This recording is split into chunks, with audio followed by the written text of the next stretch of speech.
Bem-vindos a mais uma história real do Reddit. Sou Renildo Ramos, seu contador de histórias. Se gostar, deixe seu like, siga o canal e ative o sininho para receber novas histórias. Prepare-se para ouvir uma história de vingança que parece saída de um filme, daquelas que misturam dor, traição e recomeço. Imagine um homem falso, um padrasto mentiroso envolvido com gangues, bebida, drogas e mentiras, sendo finalmente desmascarado pela própria família que ele tentou destruir. Você não vai acreditar nas reviravoltas que essa história guarda e em como a vingança foi servida fria, calculada e certeira. Os personagens dessa história são eu, João, minha mãe, Maria, meu irmão, Pedro, minha irmã, Ana, o padrasto traidor, Cris, a colega de trabalho dele, Beth, e a outra mulher, Darla. Tudo começou quando fui morar novamente com minha mãe logo depois do fim do casamento dela com meu pai. Foram 25 anos de relacionamento marcados por manipulação, frieza e controle. Meu pai era o tipo de homem que fazia todos à volta se sentirem pequenos.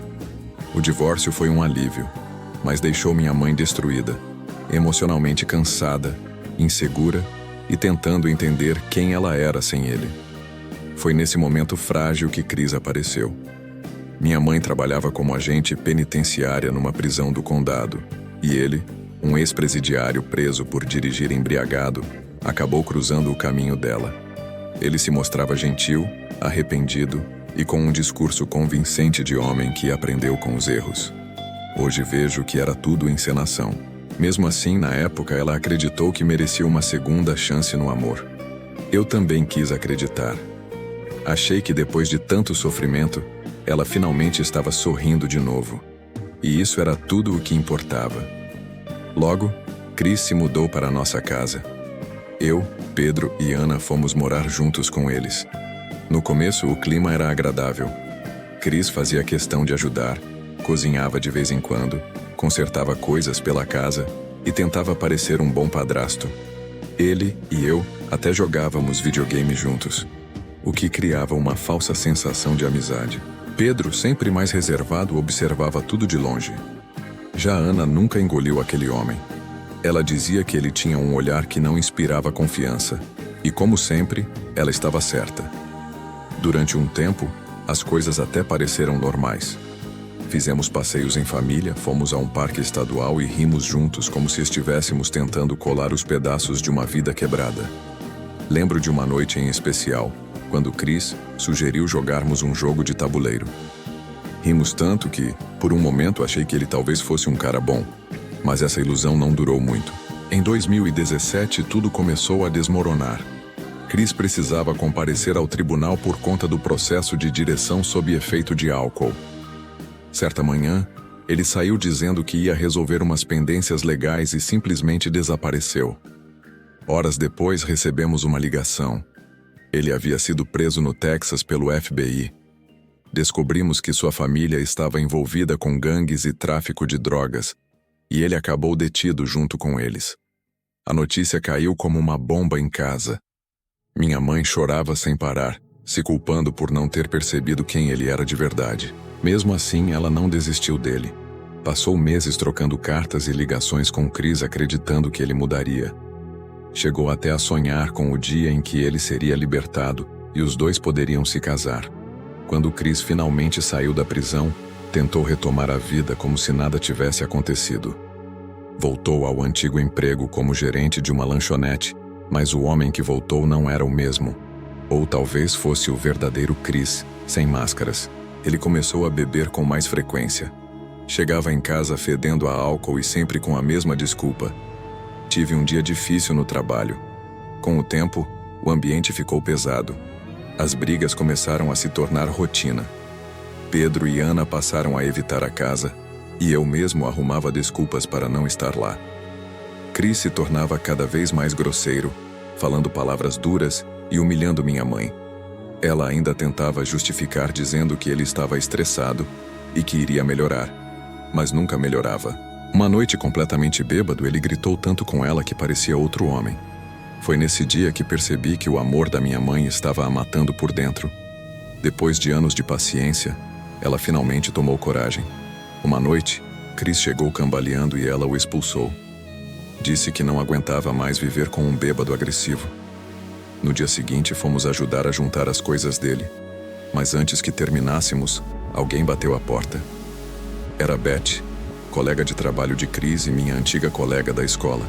Ela parecia nervosa, quase tremendo. Disse que precisava contar algo importante.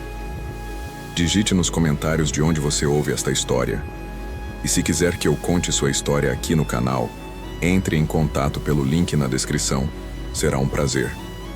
Foi então que ela revelou tudo. Chris estava traindo minha mãe com Darla, outra funcionária da lanchonete, e os dois tinham sido pegos juntos no trabalho. Pior ainda, Darla estava grávida dele. Minha mãe ficou sem chão. Primeiro veio o choque, depois a raiva. Ordenou que tirássemos tudo o que era dele de dentro de casa. Quando Chris foi confrontado, confessou sem arrependimento. Disse até que estava feliz porque finalmente teria um filho. A partir daquele momento, a dor se transformou em algo mais frio. Vingança. Ligamos para o dono da lanchonete e contamos o que acontecia dentro do restaurante. Em pouco tempo, Chris foi demitido e proibido de trabalhar em qualquer filial da região. Beth acabou assumindo o cargo dele. Sem emprego nem casa, ele foi morar com Darla em outra cidade, onde conseguiu trabalho em outra lanchonete. Mas nós não paramos por aí. Entramos em contato com o novo dono e avisamos sobre o passado dele. Alguns meses depois, ele também foi demitido. Como se não bastasse, Chris começou a dar voltas pela nossa rua, observando a casa de carro, mesmo sem ter carteira de motorista. Entramos em contato com a polícia e relatamos a situação. Pouco tempo depois, ele foi preso novamente por dirigir bêbado e sem habilitação. Durante a busca na casa onde morava, encontraram armas, o que era ilegal para alguém com antecedentes criminais. Isso garantiu mais tempo de prisão. Enquanto ele estava atrás das grades, Darla deu à luz e finalmente percebeu o tipo de homem que tinha ao lado. Cortou completamente o contato. Mesmo preso, Chris não desistia de tentar manipular minha mãe. Mandava cartas chorosas dizendo que se arrependia, pedindo perdão e prometendo mudar. Ela queimou todas, uma por uma, como se cada chama fosse um pedaço do passado sendo apagado. Aos poucos, nossa vida começou a se reconstruir. Minha mãe conheceu Jorge, um homem completamente diferente de Chris. Gentil, atencioso, calmo e, acima de tudo, verdadeiro. Ele a ajudou a reformar a casa e, juntos, reconstruíram não só o lar, mas também a paz. Eu aprendi carpintaria. Pedro voltou para a faculdade e começou a trilhar o caminho para se tornar engenheiro. E Ana virou assistente social, ajudando famílias em situação parecida com a nossa. Quando Chris saiu da prisão novamente, era um homem destruído. Morava no Kansas, cheio de dívidas, enfrentando processos por não pagar pensão e novos problemas com a justiça. A vida dele estava em ruínas, tudo consequência das próprias escolhas. Enquanto isso, minha mãe e Jorge ficaram noivos. O casamento foi simples, mas cheio de amor e alegria verdadeira. Mudamos de estado e recomeçamos do zero. Nossa família, antes quebrada, agora estava mais forte do que nunca. Com o tempo, cada um de nós encontrou seu lugar. Minha mãe e Jorge transformaram o quintal em um jardim cheio de flores e vida. Eu abri meu próprio negócio de reformas. Pedro conseguiu um ótimo emprego e Ana continuou ajudando quem mais precisava. A história de Chris, o padrasto mentiroso e traidor, virou uma lembrança distante e uma grande lição sobre escolhas e consequências. Nunca desejamos o mal a ele, mas aprendemos que a ausência dele foi uma das melhores coisas que nos aconteceu. Nossa verdadeira vingança não foi apenas desmascará-lo, mas reconstruir nossa família e mostrar que éramos capazes de prosperar sem ele, provando que nada destrói quem se recusa a desistir. Essa é a história de como superamos um padrasto mentiroso, de como a dor virou força e de como o amor e a união nos fizeram vencer. Que ela te lembre que não importa o tamanho da tempestade, sempre existe um novo começo, e que às vezes a vingança mais doce é simplesmente ser feliz.